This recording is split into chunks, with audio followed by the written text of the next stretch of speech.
Weight करना है फिर। हाँ मैम, थोड़ा वेट करते। ओके, वेट करते।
कैसे की आप लोगों की छुट्टियां?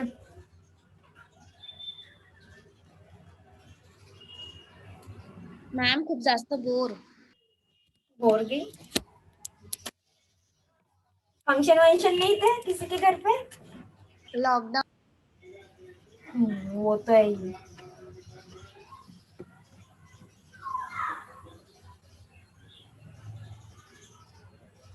एग्जाम कैसे गई?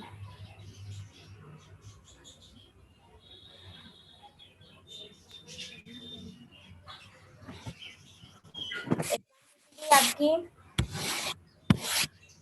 ठीक ठाक। ठीक ठाक गई।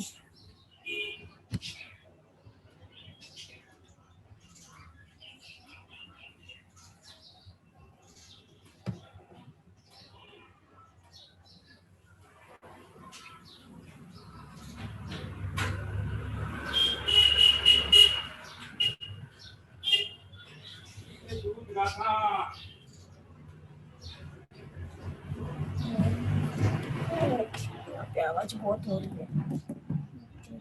देखिए। मैम हाँ बोलो। मैम का एग्जाम में क्वेश्चन तो बहुत ऐसे डिफिकल्ट लगे। अब वो तो रहने ही वाला है ना। सबको अलग अलग paper end first time objective का दिए नहीं, इसलिए बहुत मेरे को डिफिकल्ट हाँ, लगा। इसलिए थोड़ा सा प्रॉब्लम हो गया होगा आप लोगों हाँ, को। एंड ऐसा लग रहा था कि सिलेबस में है कि नहीं है ये क्वेश्चंस। वो वैसे ही होता है। वो ऑब्जेक्टिव्स का कैसे रहता है कि एक आंसर रहता है और इतने सारे क्वेश्चंस, तो वो हाँ, और सभी उससे मैच ही थे, तो इसीलिए कौन सा लिखो कुछ समझ नहीं रहा था।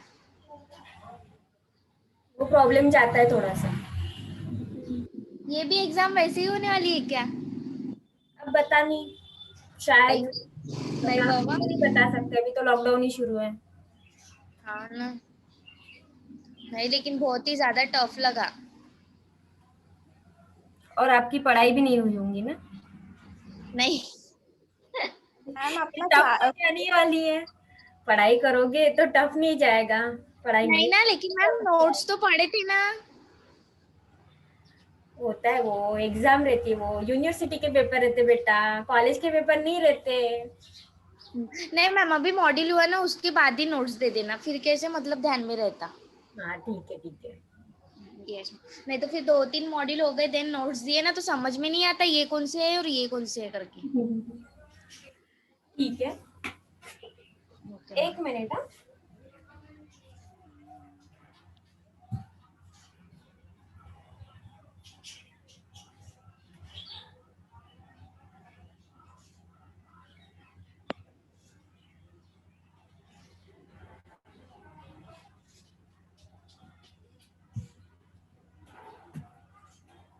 हाँ, साइड में जा।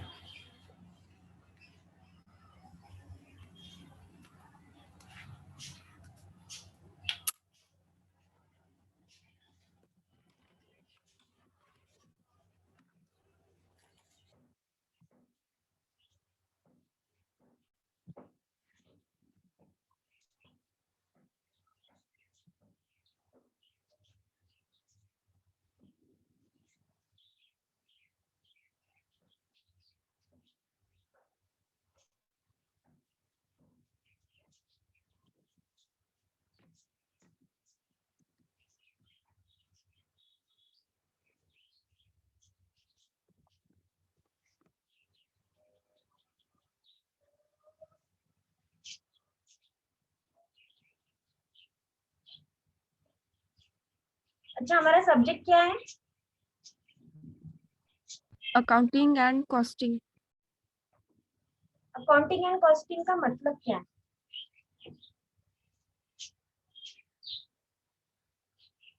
कौन बताएगा? क्वेश्चन रिपीट करो मैम। अकाउंटिंग और कॉस्टिंग का मतलब क्या है?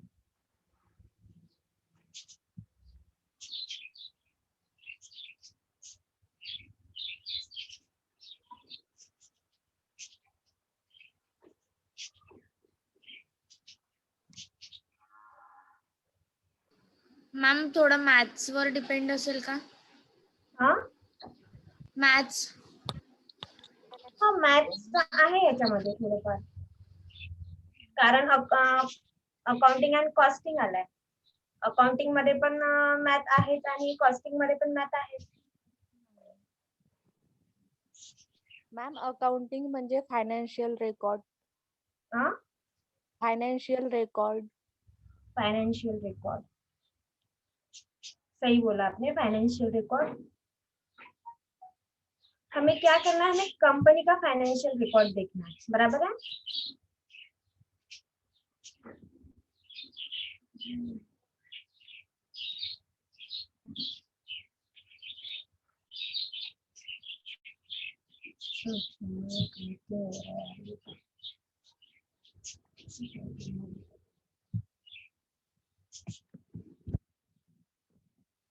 हमारा फर्स्ट मॉडल वही है, मैनेजमेंट अकाउंटिंग.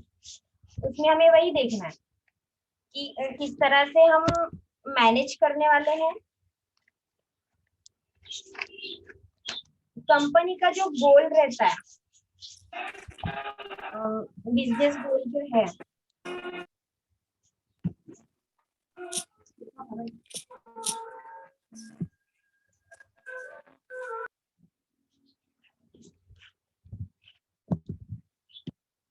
कंपनी का जो बिजनेस गोल है,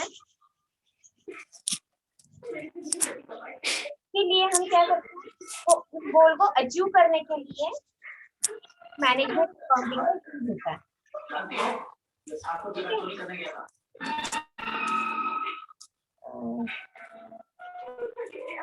इसका ओपन, मेरे यहाँ से आप लोगों को बहुत आवाज आ सकती है. क्यों? आपका माइक म्यूट करो. क्यों? आपका माइक म्यूट करो, मेरी क्या है?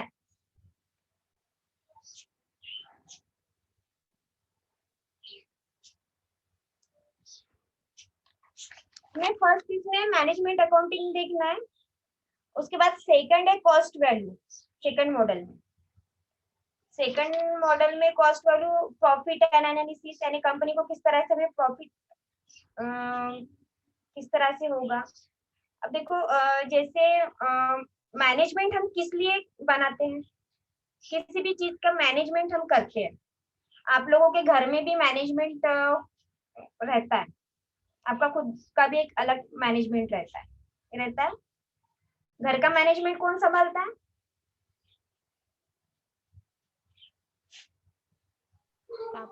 आई. हाँ, पापा नहीं तो मम्मी.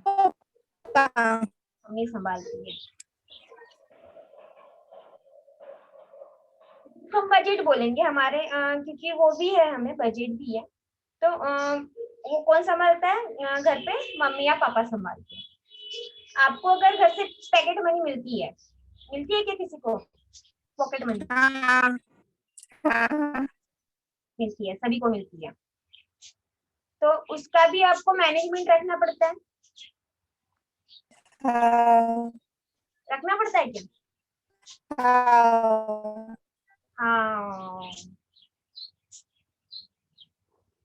कहाँ पे कितना खर्च करना है, कौन सी चीज हमें लेनी है, कौन सी चीज की हमें ज्यादा नीड है, तो हमें वो खर्च कहाँ पे करना है, यही देखते हैं ना.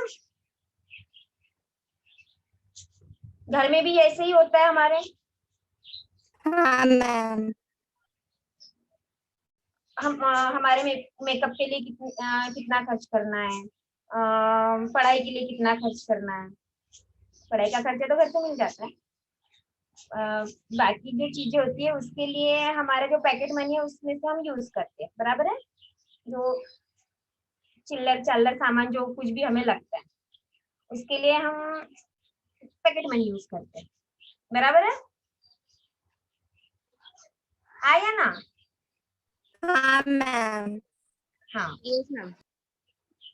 इसी तरह से कंपनी में भी कैसे होता है कि एक बजट वो तय करते हैं और ऐसे होता है कि जैसे हमें कौन सी चीज ज्यादा नीड है वो लेंगे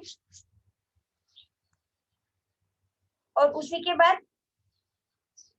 किस चीज में कौन कितना खर्चा लगना है, गारमेंट के लिए कितना खर्चा है, यानी रॉ मटेरियल्स के लिए हमें कितना चाहिए, फिर रॉ मटेरियल्स के बाद जो मशीनरीज है उसका खर्चा है, सैलरीज है वर्कर्स की, उसके बाद वो जो कॉस्टिंग होती है, एक तो रॉ मटेरियल रॉ मटेरियल से मटेरियल बन के वो सेल होता है, या फिर रॉ मटेरियल का मटेरियल बन के फिर गारमेंट बनेगा, फिर उसकी कॉस्टिंग अलग से होंगी। ये सब हमें किसमें देखना है? अकाउंटिंग एंड कॉस्टिंग में देखना है, जो हमारा टॉपिक है। फर्स्ट में हम उसका मैनेजमेंट किस तरह से करना है, मीनिंग क्या है, उसका यूज क्या है, उसका स्कोप क्या है, किस तरह से ये सब हमें मैनेज करना है, वो हम फर्स्ट यूनिट में देखते हैं, ठीक है। सेकंड में क्या है? Cost value. अब कॉस्ट वैल्यू में क्या है, क्या आता है कॉस्ट में? पैसे। क्या बोला? थोड़ा जोर से बोलो, आवाज नहीं आई।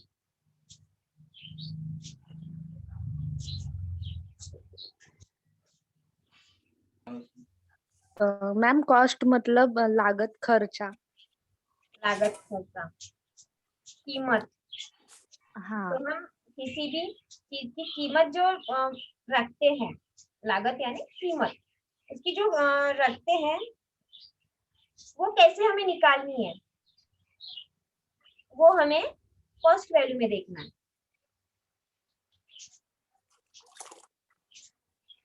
जैसे कि आप कोई प्रोडक्ट बना रहे हो, आप सूट सिलते हो, बहुत सारे लोग हैं हमारे यहाँ पे जो सूट सिलते हैं ना, हाँ या ना? Yes, ma'am. ठीक है। तो बाहर की भी आप लेते हो सूट, बाहर के जानते हैं, हमें बाहर का कुछ नहीं करना, हमें जो सूट सिल रहे तो हमें क्या करना है, सूट की जो कॉस्ट है वो सबसे पहले हम देखेंगे कि हमारा सूट कितने का हुआ है, उसके चार्जेस क्या है, जो हम मटेरियल खरीद रहे हैं उसके चार्जेस क्या है, वो चार्जेस। उसके बाद अगर हम बाहर सिलने के लिए दे रहे हैं तो वो वर्कर की जो सैलरी है वो हमें देना पड़ेगा ना, वो सैलरी। उसके बाद उसको जो ट्रिम्स लगती है उसका कितना खर्चा आया, थ्रेड है, और अगर आप उसको हुक्स लगा रहे हो, बटन्स है, और जो कुछ भी ये जो छोटी छोटी ट्रिम्स रहती है वो जो हम लगाते हैं वो आ गए।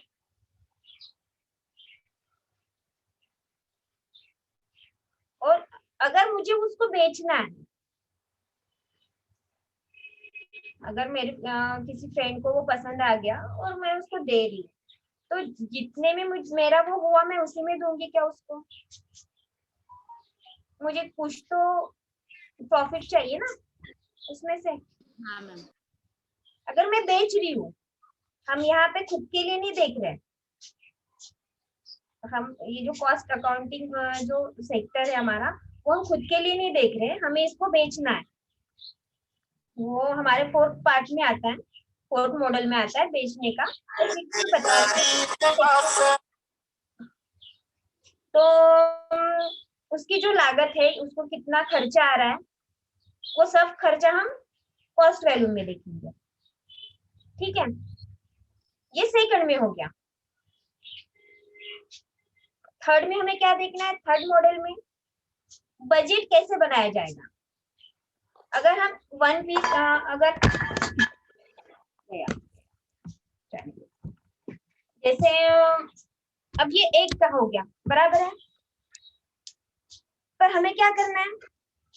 अब अगर हम एक एक पीस ऐसे लेंगे और एक एक पीस सिलेंगे तो और देंगे तो वो हमें उसका कॉस्ट हमें ज्यादा लगेगा, हाँ या ना? हाँ मैम। तो हमें क्या करना है? एक साथ हमें मटेरियल लेके आना है।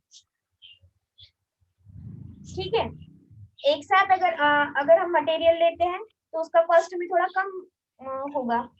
उसके बाद अगर हम कंपनी में कैसे काम होता है, ये हमारा हो गया।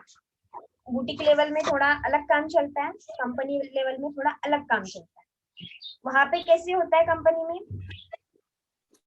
कि जैसे मैंने अभी बोला कि रॉ मटेरियल्स है, मैं आपने इसके पहले देखा होगा फर्स्ट ईयर में आपको टेक्सटाइल में कि थ्रेड कैसे बनता है, फिर उससे यान किस तरह से बनाए जाते हैं, फिर यान से फैब्रिक किस तरह से बनता है, ये सब हमने फर्स्ट ईयर में देखा है।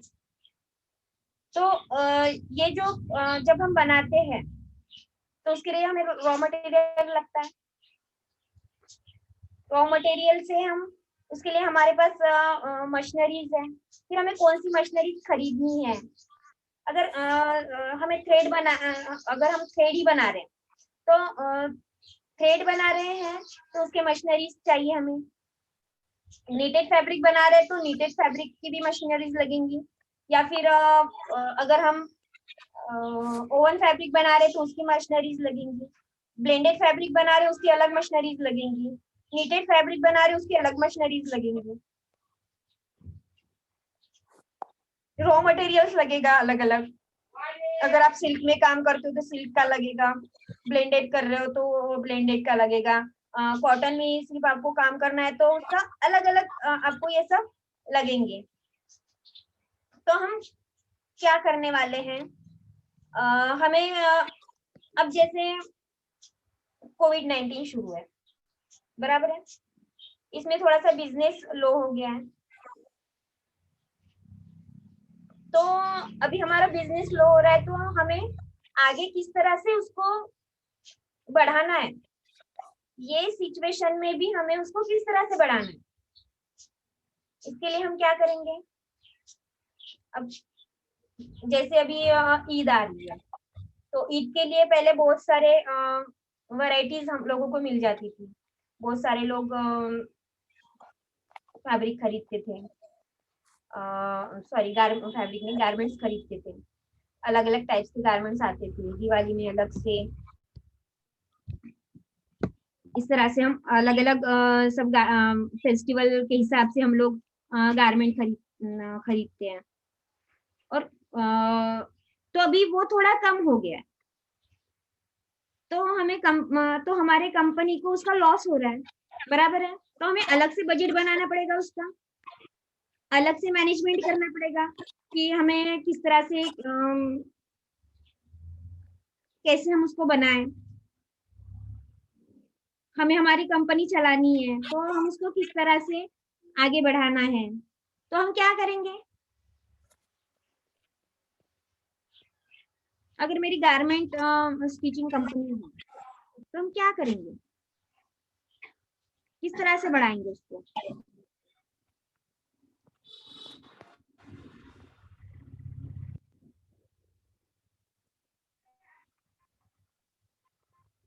बताओ।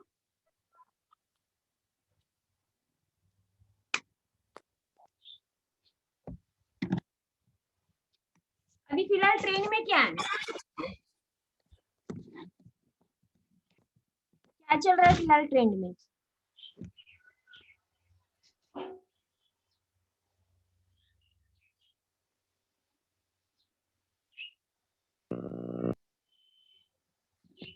बताओ।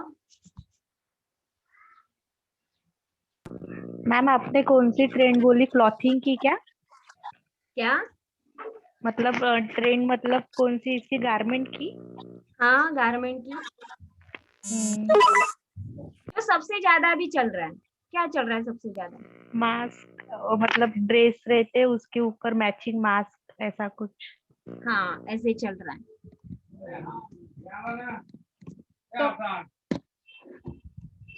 तो तिकडेच आहे, खालीच आहे.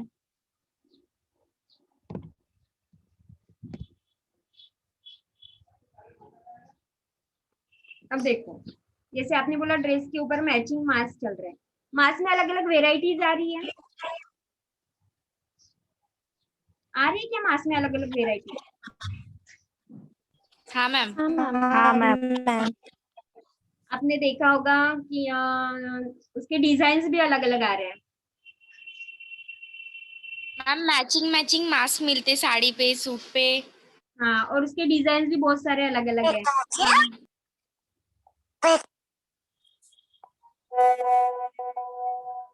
क्या?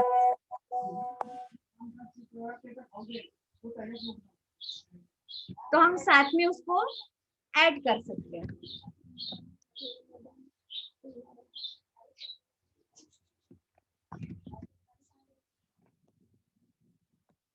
हम कहा थे कंपनी में।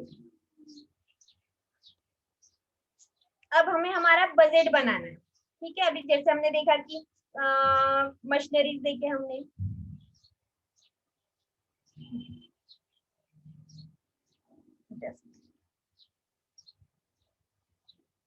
अब बजट हमें थर्ड मॉडल में हमें क्या निकालना है?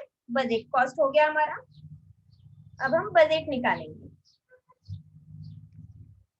बजट कैसे निकालेंगे?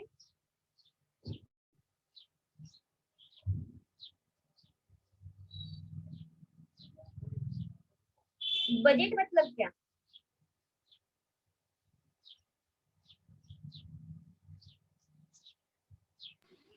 मैम बजट मतलब अगर कोई चीज अपने को खरीदनी रही तो अपन उसके बजट के हिसाब से ही लेंगे ना। अगर अपना बजट जितने में रहा, फॉर एग्जांपल बजट अगर 2000 का रहा तो हम उतने में ही खरीदी करेंगे ना।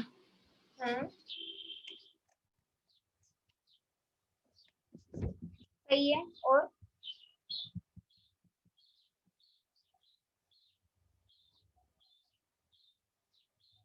मैम अपने पास खर्चे करने के लिए कितना पैसा है, वो मतलब बजट। हाँ, तो थर्ड इसमें हमें क्या देखना है? Budgeting end budgetary control.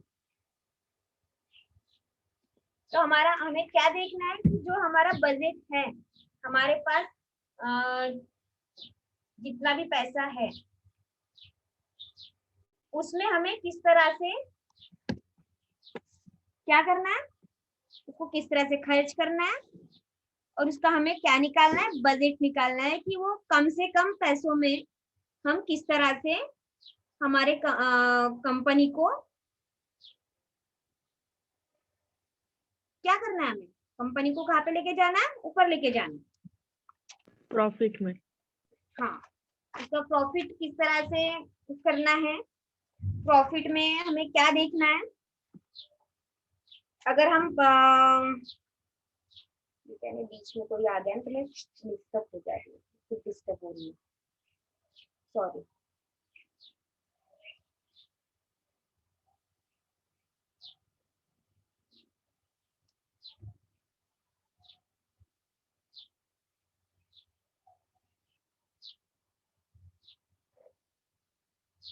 क्या देख रहे थे हम लोग?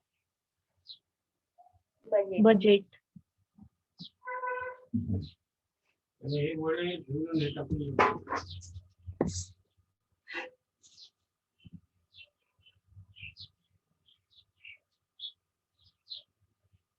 इसमें हमें क्या देखना है?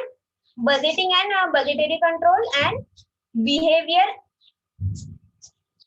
Behavioural aspects of control, aspects of control, ये हमें बजट में देखना है। इसमें क्या आएगा? Budgeting, behavioural control, and behavioral aspects control.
Budget में हमें क्या करना है, हमारे बजट को नियंत्रण करना है,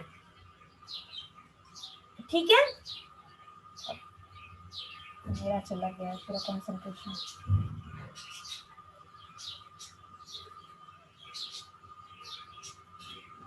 ठीक है, जाने दो, इसको हम बाद में डिस्कस करेंगे अच्छे से। फोर्थ मॉडल में हमें कॉस्टिंग एंड गारमेंट तो आप जानते हो, तो उसका कॉस्टिंग हमें कैसे निकालना है। अब हमारा कंपनी में गारमेंट तैयार हो गया, बन गया अभी गारमेंट हमारा, वो किसके पास जाएगा,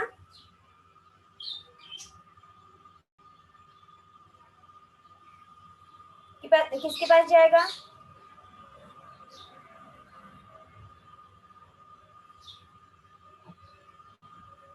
मेरी आवाज आ रही ना, मेरा म्यूट हो गया था बीच में।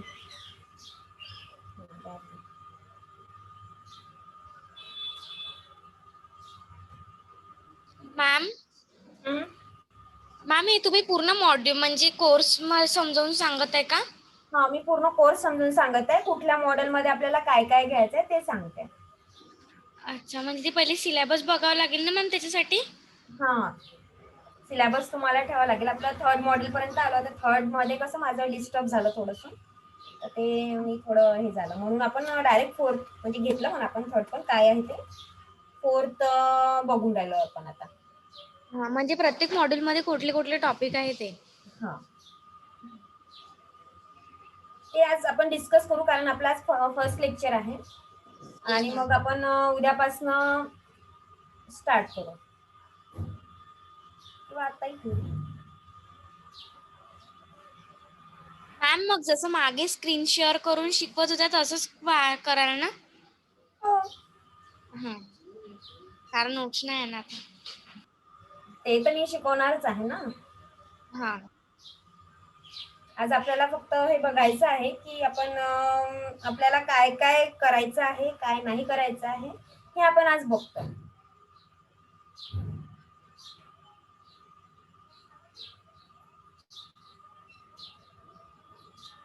सांगा, आपलं जे गारमेंट्स आता तयार झालेले आहेत त्याला आपण ते कोणाकडे जातील, पहिले कंपनीमध्ये तयार झालेलं गारमेंट कोणाकडे जाईल, चेकिंग डिपार्टमेंट, चेकिंग म्हणजे इन्स्पेक्शन ते नाही करत का टाइमकडे? नाही कळलं मला काय म्हणत आहे। क्वालिटी चेकिंग मध्ये क्वालिटी, बघ मी काय म्हटलं, आपण जे गारमेंट आपलं तयार झालं त्याची आपण पूर्ण क्वालिटी चेक केली, क्वालिटी नंतर त्याचं विभाजन होणार, बरोबर, की जर काही कुठे कमी जास्तपणा झालेला असेल, जसं मी तुम्हाला मागे सांगितलं होतं पॅटर्न मेकिंगच्या ह्याच्यामध्ये, की क्वालिटी कंट्रोल मध्ये काय बघितलं जातं, वन थ्रेड देखील बघितला जातो। जर एक्सपोर्ट आपल्याला माल करायचा असेल, इम्पोर्ट असेल तर थोडंफार चालतं, पण हे जे ब्रँडेड जे गारमेंट्स आपण यूज करतो त्याच्यामध्ये काय असतं की वन थ्रेड देखील कमी जास्त चालत नाही। आणि ते जर त्याच्यामध्ये काही कमी जास्तपणा होत असेल कुठे, चेकिंग झाल्यानंतर चेकिंग यासाठी केली जाते की जर काही कमी जास्त असेल, कुठे नॉच लागला असेल, कुठे धागे असतील, कुठे काही असतील, त्यासाठी आपण चेक करतो. किंवा जे सेंटीमीटर्स जे असतात, हे जे गारमेंट जे कंपनीमध्ये तयार होतात ते सेंटीमीटर्सनी तयार होतात. तर त्याच्यामध्ये काय असतं की जर 1 थ्रेड जरी कमी जास्त झालं तरी ते रिजेक्शनमध्ये जातं.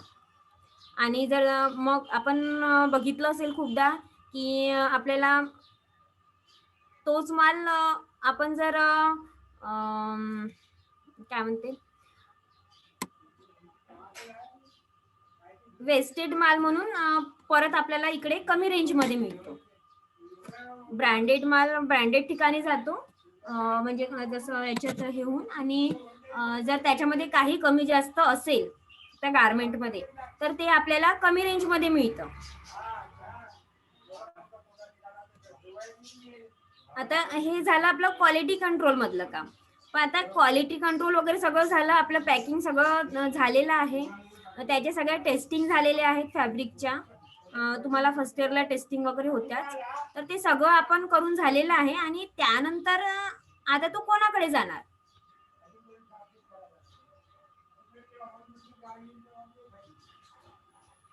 कंपनीमध्ये माल तयार आहे आपला, आता तो कुणाकडे जाणार? मॅम तो मग रिटेलर कडे जाईल, नंतर मग ते डिस्ट्रीब्युटर कडे. डिस्ट्रीब्युटर कडे सगळ्यात पहिले तो जाणार, जो डिस्ट्रीब्युटर आहे, होलसेलर जो आहे, हा तो तेच, तिकडे जाणार आधी. होलसेलर कडे. होलसेलर कडून जे कंपनीचे जे रेट आहे, कंपनीचे रेट कमी असतात. होलसेलर कडे तुम्ही जर होलसेल मधून आपल्यालाही माहिती आहे, जर आपण होलसेल मधून माल जर घेत असेल तर ते आपल्याला कमी रेटमध्ये मिळतं. रिटेलर कडे जर आपण गेलो तर आपल्याला तोच माल 200-400 रुपयांनी महाग मिळतो. बरोबर आहे? कंपनी रेट कसा तयार करते? एखाद्या गारमेंट वरचं कंपनी रेट कसं तयार करते ते आपल्याला बजेटमध्ये बघायचं. रेट कसा तयार होतो एखाद्या गारमेंट वरचा,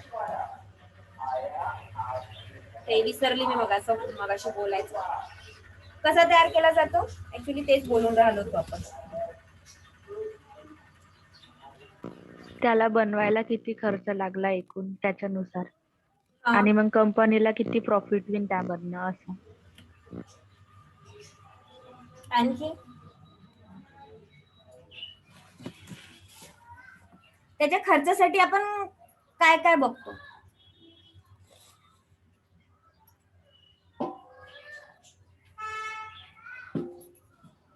मॅम त्यात लागणाऱ्या प्रत्येक वस्तू, जो हे बनला आहे ड्रेस, त्याच्यामधले जे काही लागतात बटन्स, फॅब्रिक वगैरे, ते सगळं पकडून हे सगळं बघितलं जातं. त्याचबरोबर मशिनरीजचा जो खर्च आहे तो पण त्यात इन्क्लूड होतो. आणि जे वर्कर्स त्यानंतर असतात इलेक्ट्रिक बिल आहे. सहसा जास्तीत जास्त कंपनीमध्ये बाष्पावरती चालतात, पण त्यासाठी पण इलेक्ट्रिक बिल आहे, किंवा आणखी जे काही इतर खर्च आहेत. मॅम वर्कर्सचा पण येईल ना त्यात? हा, वर्कर्सचं जे सॅलरी आहे ती सुद्धा त्यामध्ये इन्क्लूड होत असते. आणि त्यासाठी मग ते सगळं पूर्ण बजेट काढून मग ते होलसेलर कडे जाणार. तर होलसेलरला त्याच्यातून किती पर्सेंटेज मिळतील हे कंपनी ठरवत असते, की होलसेलरला त्यात किती पर्सेंटेज आपण द्यायचे असतात.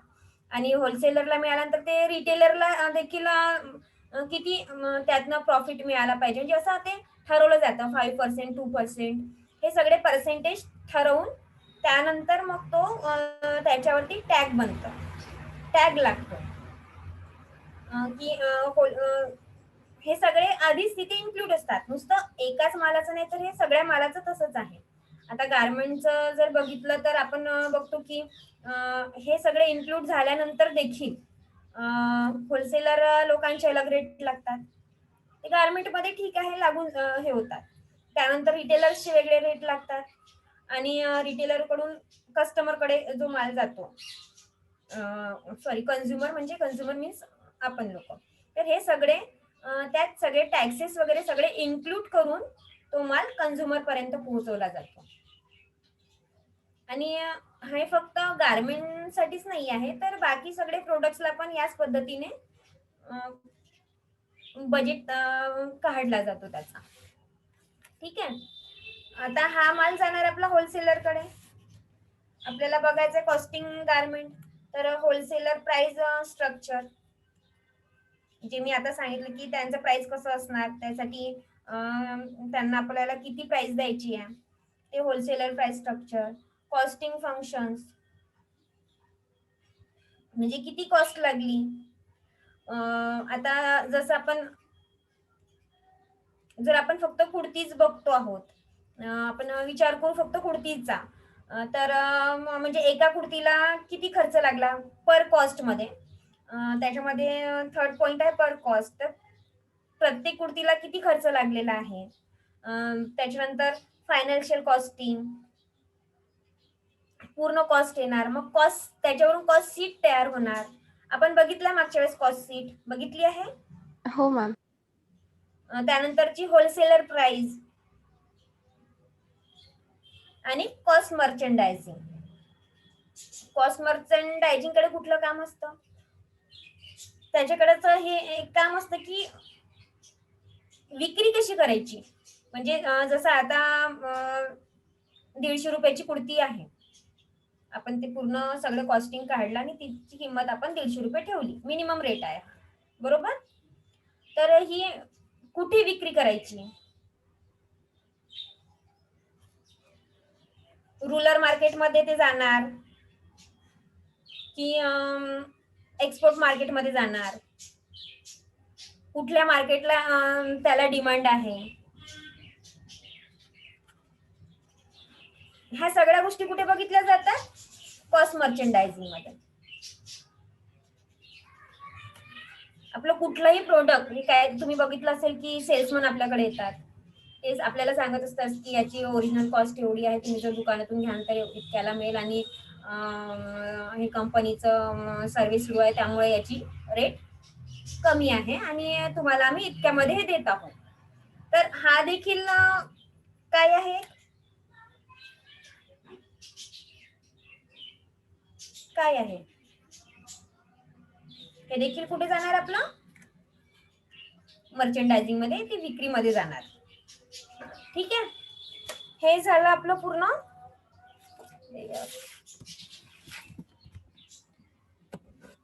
हा झाला आपला पूर्ण सिलेबस.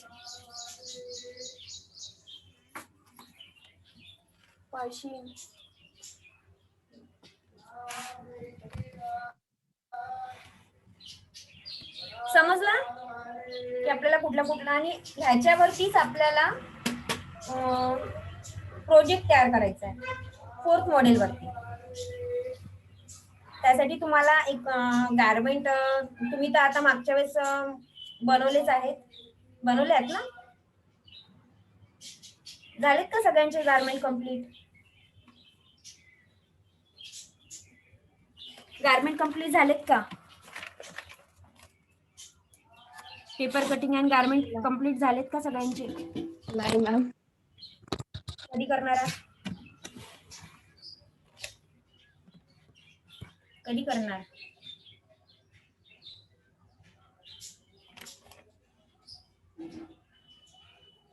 बघा या सगळ्या गोष्टींचा फायदा, जे आपले प्रोजेक्ट असतात त्याचा फायदा आज आपल्याला होत नाही. आपल्याला असं वाटते की हे खूप किचकट काम आहे, काय करायचं, कशासाठी करायचं, ह्याचा काही यूज नाही आहे. पण जेव्हा आपण समोर जातो ना, समोर जेव्हा आपण त्याचा यूज करायसाठी जेव्हा आपण समोर जातो, तुम्ही समोर जाऊन कोणी कंपनीमध्ये काम करणार, तुम्ही जर प्रोजेक्ट आज तयार केले नाही तर तुम्हाला समोर कळणारच नाही की ते कसे तयार केले जातात. आता कंपनीमध्ये मी तुम्हाला याच्या आधी पण सांगितलेलं आहे की कुठल्या पद्धतीने काम होतं, सांगितलं आहे. आपण गारमेंट इंडस्ट्रीचं बघतो, गारमेंट इंडस्ट्रीमध्ये काय केलं जातं. मी तुम्हाला का बरं मोठे ब्लॉग्स बनवायला लावले. पेपर कटिंग झाली आहे मॅम, फक्त ते फॅब्रिकचं नाही झालं. अच्छा, फॅब्रिकचं व्हायचं आहे ते पण तुम्ही करून ठेवा, कारण समोर तुम्हालाच ते कामात पडेल. म्हणून म्हणते मी की करून घ्या, आणि आता वेळ आहे तुमच्याकडे करायसाठी,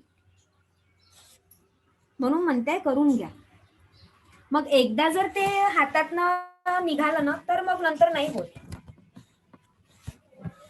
जर तुम्ही आता कराल तर ते होऊन जाईल, नंतर नाही होणार ते. नंतर जर तुम्ही म्हटलं की नाही जाऊ द्या मी नंतर करू नंतर करू, असं जर तुम्ही करत राहिले तर ते होणारच नाही. त्याचा बेनिफिट तुम्हाला आज नाही कळणार आहे. त्याचा बेनिफिट तुम्हाला 4-5 वर्षानंतर जेव्हा तुम्ही पास आउट होऊन बाहेर जाल, समोर जेव्हा तुम्ही कुणी MSc करेल, कुणी MFD करेल, कुणी आणखी काही, किंवा स्वतःचं जेव्हा तुम्ही हे कराल, स्वतःचं बुटीक टाकाल किंवा एखाद्या कंपनीमध्ये जॉब सर्च कराल, तेव्हा तुम्हाला या सगळ्या गोष्टींची आवश्यकता पडणार आहे. कोणी टीचिंग फील्डमध्ये जाईल तेव्हा तुम्हाला त्या गोष्टींची आवश्यकता पडेल. हा, आणि जर तुम्हाला जर लग्न करून नवऱ्याच्या घरी जाऊन राहायचं असेल तर मग काही प्रॉब्लेम नाही, मग नाही केलं तरी चालेल. पण कधी अशी पण वेळ येते की आपल्याला त्या सगळ्या गोष्टींची आवश्यकता पडते. जरी नाही वाटत असेल तरी पण कधी कधी आवश्यकता पडते. म्हणून मी तुम्हाला प्रत्येक वेळेस रागावून सांगते, कधी चांगल्याने सांगत राहते की नाही करून घ्या. मला असं वाटते की तुम्ही करू शकता, आणि हे आताच होतं. कॉलेज लाईफ मध्येच तुम्ही हे सगळ्या गोष्टी करू शकता, नंतर नाही होत.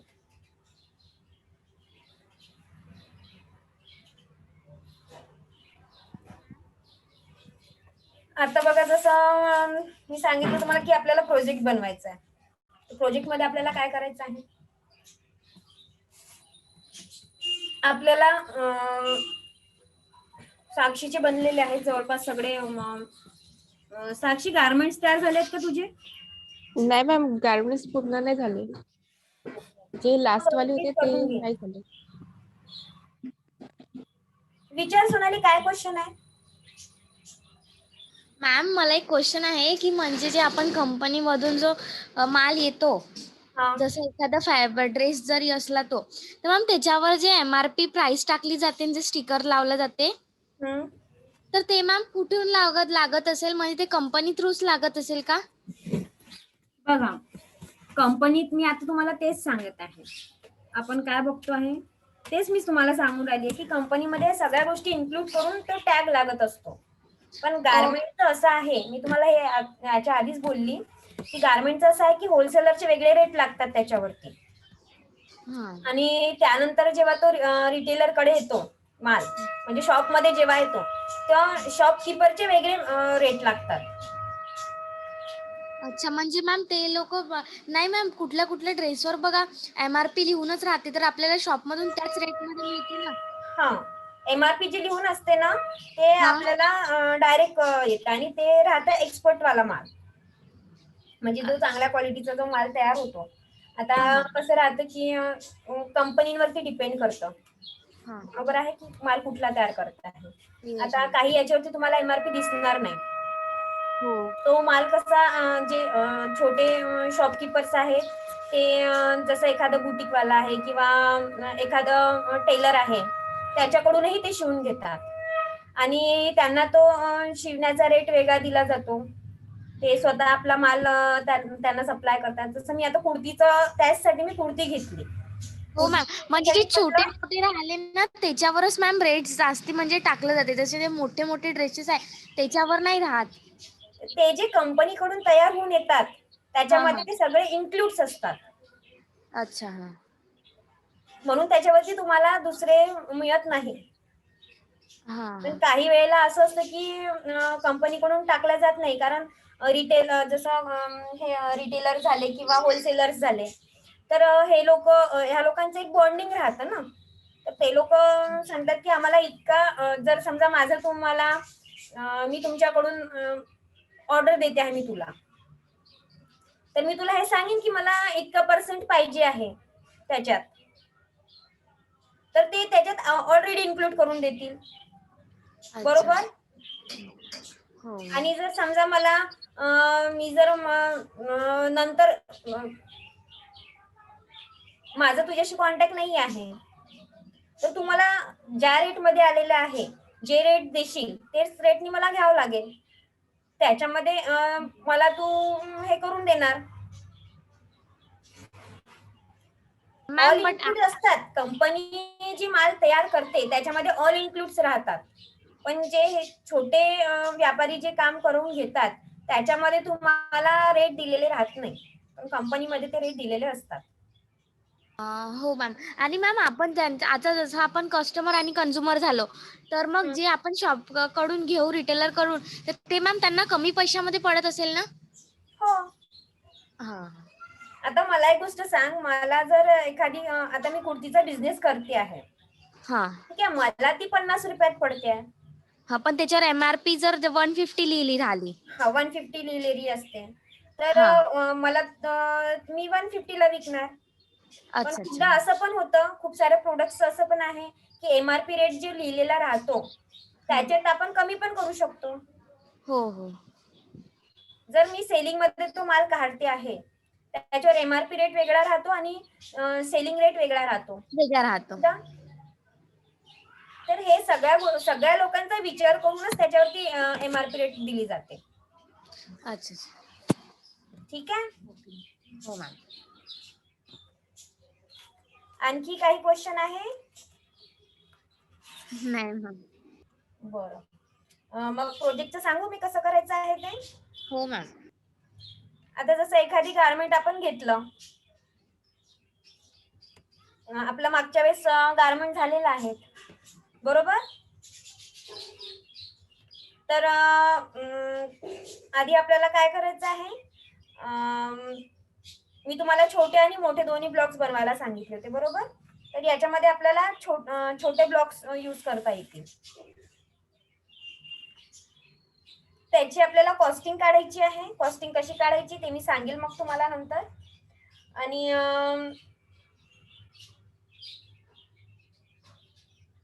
जो गारमेंट आहे, जसं आपण 2 डॅट गारमेंट घेतला होता ना, आणि कॉलर्स आणि स्लीव, बरोबर आहे? तर त्यासाठी आपल्याला कपडा किती लागला हे बघावं लागेल. म्हणजे त्याचं आपल्याला काय काढायचं आहे, काय काढायचं आहे? रेशो.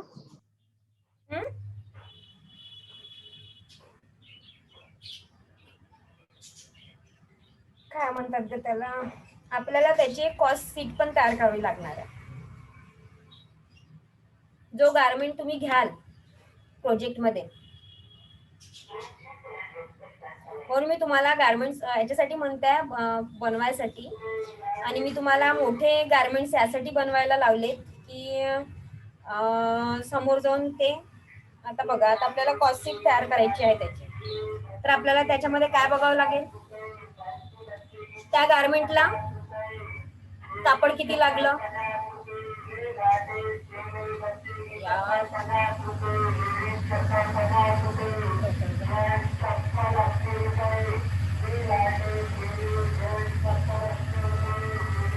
आपल्याला त्यामध्ये कापड किती लागला, किंवा आणखी काय काय लागेल तुम्हीच सांगा मला. आता तुम्ही लोकांनी गारमेंट्स तयार केलेले आहेत,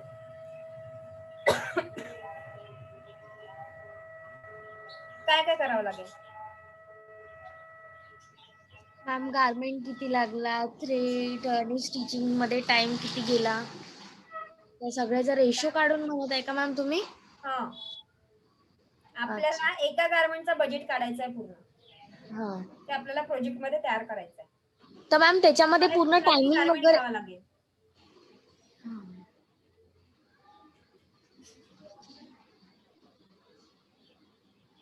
एक कुठला तरी गारमेंट जो आपण मागच्या वर्षी बनवलेला आहे, तुम्हाला त्याचं आता तुम्ही गारमेंट्स पण तयार केलेले आहेत, गारमेंट पण तयार केलेले आहेत आणि बनवून पण घ्या, त्यानिमित्ताने तुमचं बनवून पण जाईल.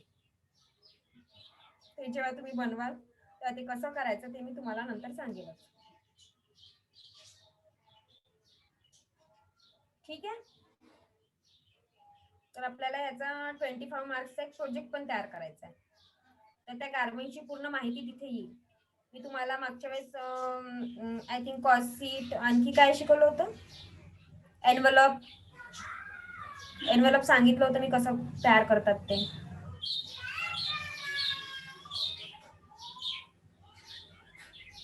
सांगितलं होतं ना, थेरीमध्येच घेतलं होतं आपण एनव्हलप. ऍक्च्युली त्याचं पण प्रॅक्टिकल राहतं, ते पण एनव्हलप तयार करून घ्यावं लागतं की एनव्हलप मध्ये काय काय येतं. तर जसं आपण ते एनव्हलप तेव्हा तयार करून नाही घेतला, ठीक आहे, मागच्या वेळेस आपला एनव्हलप तयार नाही झालाय ना, नाही मॅम. तर आपण ह्याच्यासाठी एनव्हलपच तयार करून घेऊ, म्हणजे त्याच्यामध्ये आपलं सगळं येऊन जाईल, कॉस्ट शीट वगैरे सगळं एनव्हलप मध्ये येऊन जाईल आणि ते एक आपला प्रोजेक्ट पण तयार होऊन जाईल. ठीक आहे.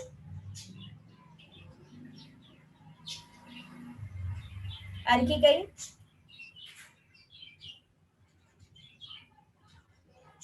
आणखी काही कोणाला क्वेश्चन आहे?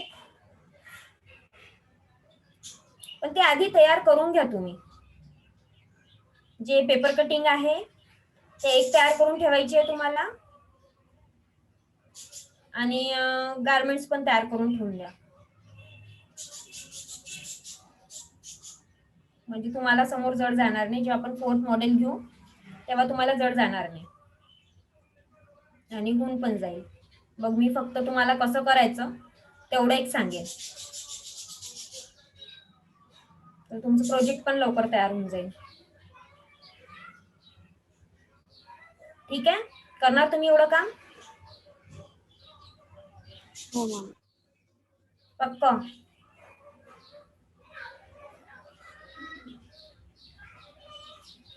आणि ही विवो 1606 कोण आहे? नाव टाकत चला, म्हणजे असं मोबाईलचे नाव नका टाकत चलू, स्वतःचे नाव टाकत चला.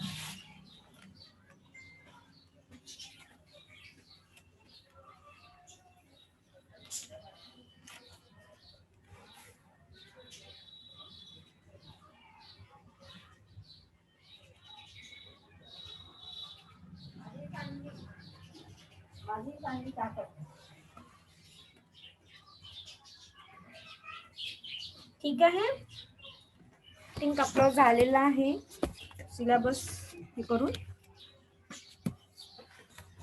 जर काही कोणाला क्वेश्चन असेल, 3 मिनिट्स राहिले तर आपले. विवो नाव काय आहे तुझं? विवो नाव काय आहे? मॅम सिमरन. काय? सिमरन. ओके, नाव टाकशील, ठीक आहे, next time, yes ma'am. Next lecture मध्ये पण, कारण मग आम्हाला लक्षात राहतं ना मग कोण कोण अटेंड करतं कोण कोण नाही ते, आणि सांगायचं असलं की आम्हाला सांगता पण येतं. मग आता तुमचं कसं ऑनलाईन सुरू आहे सगळं, तर त्याच्यामुळे आम्हाला लक्षात राहते की कोण कोण क्लासेस करतात कोण कोण नाही करत आहे. ठीक आहे, करून घ्याल सगळं व्यवस्थित. आय थिंक तू मागच्या वेळेस एकाही क्लासला अटेंड नव्हती, बरोबर हो की नाही? तर तू यांच्याकडून विचारून घे, ज्यांचे कंप्लीट नाही झाल्या. वैष्णवी, तू पण अटेंड नव्हते केले मागच्या वेळेसचे. तर ज्या लोकांनी नाही केलेले आहेत, मला माहिती आहे की कोणी कोणी अटेंड केले होते कोणी कोणी नाही ते, तर त्या लोकांनी बस असं करा की ग्रुपमध्ये सगळेजण मिळून करून टाका काम पूर्ण कम्प्लीट. आपल्याला प्रोजेक्ट मध्ये कामात पडेल मग ते करायला. ठीक आहे, येस मॅम. करणार का? करणार की नाही?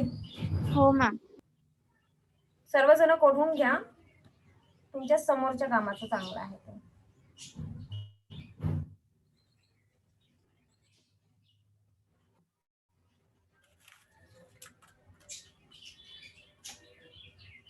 कसं तयार करता तुम्ही तुमच्या घरचं मॅनेजमेंट? तुम्ही तुमचं मॅनेजमेंट कसं ठेवता? बजेट मॅनेजमेंट कसं करता? स्वतःचं कोण सांगेल? आहे आपल्याकडे 2 मिनिट वेळ. कोण सांगेल?